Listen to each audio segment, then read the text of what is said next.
Assalamualaikum warahmatullahi wabarakatuh. Anak-anakku sekalian kelas 10 yang berbahagia.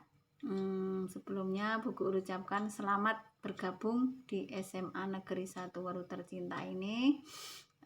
Di sini mari kita bersama-sama untuk belajar untuk mencapai cita-cita kalian sehingga menjadi orang yang sukses. Ya, Bu Guru akan mengajak kalian belajar biologi. Jadi di sekolah ini nanti kita akan belajar bersama tentang biologi. Perkenalkan dulu, Bu Guru nama Sri Suwarni, alamat Tandan Jatimulyo Pedan. Jadi sekitar 30 menit dari rumah ya. Pada kesempatan ini saya akan memberikan materi.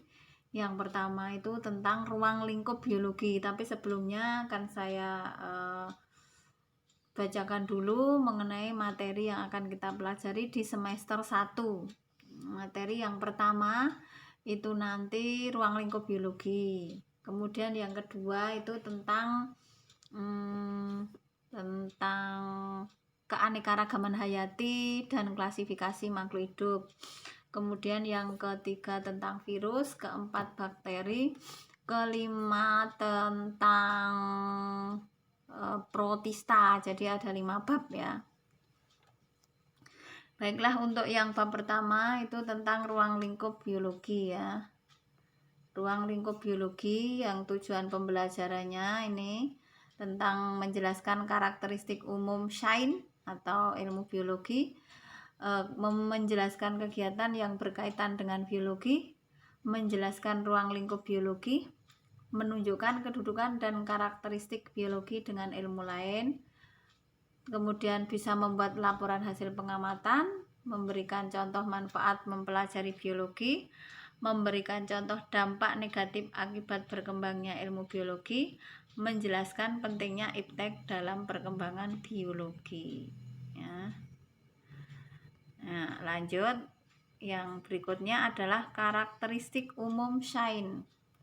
Karakteristik umum sains ya, atau ciri-ciri umum ya, ini ada 6. Yang pertama, mempunyai objek kajian. Jadi objek kajiannya berupa benda-benda konkret atau nyata, jelas ya. Misalnya itu rangka manusia kan jelas, ada wujudnya.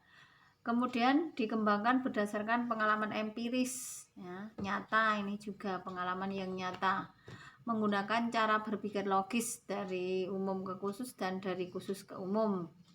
Dikaji dengan menggunakan langkah-langkah yang sistematis secara urut. Hasilnya bersifat objektif atau apa adanya. Kemudian hasil kajiannya bersifat hukum atau berlaku untuk umum. Jadi semuanya bisa menggunakan, jadi umum. Kemudian ini akan saya lanjutkan, ini kedudukan biologi di antara ilmu lain. Dengan ilmu lain, bahwa biologi merupakan salah satu cabang dari IPA. Dalam perkembangannya, biologi tidak berdiri sendiri, melainkan berhubungan dengan ilmu lain seperti fisika, kimia, geologi, astronomi. Nah, misalnya penemuan mikroskop itu dengan ilmu fisika. Lanjut, kemudian biologi sebagai ilmu. Biologi sebagai ilmu. Mengapa biologi sebagai ilmu? Karena biologi itu mempunyai objek kajian, mempunyai metode atau cara ya, bersifat umum atau universal, kemudian sistematis atau secara urut, kemudian bersifat objektif atau apa adanya, bersifat analitis, dapat diteliti, dan bersifat verifikatif, itu dapat dipelajari kembali. Kemudian manfaat mempelajari biologi, nah, itu banyak sekali manfaatnya dalam berbagai bidang ya, dari bidang pertanian, kedokteran, peternakan. Itu dengan mempelajari biologi kita tidak saja memperoleh pengetahuan tentang makhluk hidup, namun juga pengetahuan tentang metode atau cara memperoleh ilmu pengetahuan tersebut. Pengetahuan tentang makhluk hidup dimanfaatkan untuk memecahkan berbagai masalah untuk meningkatkan kesejahteraan hidup manusia. Ya, dan seterusnya nanti bisa dibaca. Kemudian dampak mempelajari biologi. Dampak itu ada dampak positif dan dampak negatif. Dampak positif atau manfaatnya yaitu manusia sadar terhadap hidup dan kehidupan dalam lingkungannya. Diciptakan bibit unggul yang ramah lingkungan. Ya, sedangkan dampak negatifnya misalkan dapat mengeksploitasi sumber daya alam dengan sembarangan, ya, menangkap ikan dengan bahan peledak, kemudian penebangan hutan secara liar.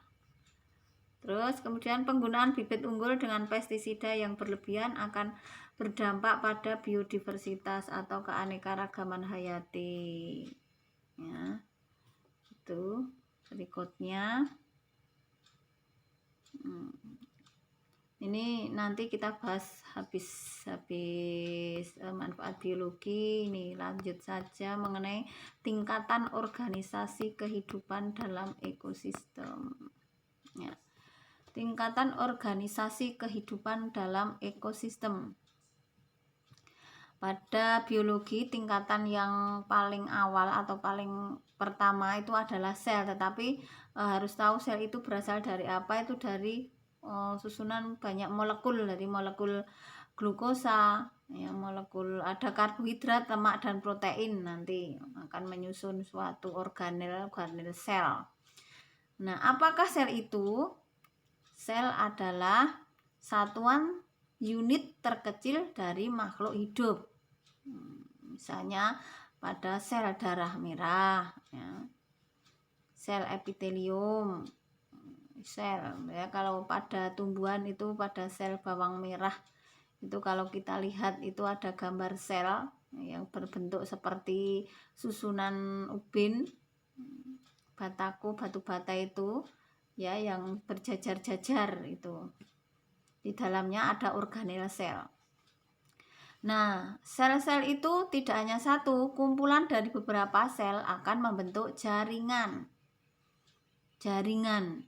Pada hewan dan tumbuhan beda ya. Pada hewan dan manusia itu sama, misalnya jaringan ikat, jaringan penguat, ya, jaringan darah, jaringan tulang. Kalau pada tumbuhan itu ada ya jaringan pengangkut, ada jaringan parenkim, palisade. Kemudian jaringan-jaringan itu akan membentuk suatu organ. Jadi organ adalah kumpulan dari jaringan. Nah, organ apa? Kalau pada tumbuhan misalnya akar, batang, dan daun. Kalau pada hewan dan manusia misalnya organ mata, hidung, telinga, ada mulut, usus, ya, banyak sekali. Nah, organ itu semuanya nanti akan membentuk satu sistem, namanya sistem organ. Jadi sistem organ itu adalah kumpulan dari organ yang membentuk suatu sistem. Apa? Misalnya sistem pencernaan terdiri atas organ apa saja? Nah, antara lain mulut, kemudian kerongkongan, lambung, usus halus, usus besar, rektum, dan anus. Itu satu sistem pencernaan. Nanti ada sistem yang lain, sistem respirasi. Nah, respirasi mulai dari hidung, tenggorokan, bronkus, bronkiolus, alveolus, dan paru-paru. Ada lagi sistem rangka, ada sistem koordinasi, sistem reproduksi, besok dipelajari di kelas 11. Kemudian sistem organ ini dimiliki oleh satu makhluk hidup, namanya organisme atau individu. Jadi satu makhluk hidup tunggal itu namanya organisme atau individu. Nah, individu-individu yang sejenis akan membentuk suatu kelompok, namanya populasi. Jadi populasi adalah kumpulan dari individu sejenis. Misalnya populasi ayam, lebih dari satu ayam, populasi kambing berada di kandang, populasi semut ada di tembok atau apa ya. Kemudian populasi belalang ada di lapangan, karena belalang pas itu populasi belalang ada di sawah juga bisa, populasi kodok dan sebagainya. Kemudian populasi lebih dari satu populasi tadi, ada populasi belalang, populasi katak, kemudian ada populasi ayam, itu berkumpul misalnya di dalam suatu lapangan, di rumput, padang rumput itu. Nah, itu kumpulan dari beberapa populasi itu membentuk komunitas ya, komunitas lapangan. Itu ada belalang, semut, ada ayam mungkin, terus ada ulat. Komunitas beserta lingkungannya atau lingkungan abiotiknya itu membentuk suatu ekosistem. Jadi ekosistem adalah kumpulan dari komunitas beserta dengan lingkungannya. Misalnya ekosistem apa tadi? Ekosistem padang rumput atau ekosistem lapangan. Itu tidak hanya komunitas tadi, beberapa populasi tadi itu ditambah dengan ada pasir, ada tanah, udara. Kemudian misalnya ekosistem laut ya, ada air ya, ada air juga, ada garap. Sedangkan yang makhluk hidupnya itu ada ikan, ada alga itu ekosistem yang ada di dunia ya, itu akan memiliki ciri khas tumbuhan dan hewan tertentu. Nah, ini akan membentuk suatu bioma. Jadi bioma itu adalah ekosistem yang mempunyai ciri khas vegetasi dan hewan tertentu yang mendominasi di daerah itu. Nah, ini contoh gambar tingkatan organisasi kehidupan. Terus tadi disebutkan bioma. Bioma itu kan ekosistem dengan ciri vegetasi, tumbuhan dan hewannya. Di dunia ini ada 6 bioma yang dipelajari, yaitu bioma hutan hujan tropis, berdaun, tumbuhannya berdaun lebat ya. Hewannya itu kan biasanya hewan yang ular itu banyak ya, kera. Bioma padang rumput savana, itu iklimnya tropis sampai subtropis, didominasi oleh tumbuhan rumput. Hewannya ya banyak semut. Kemudian yang hewan besar itu ada zebra ya, ada bison, itu yang suka makan rumput.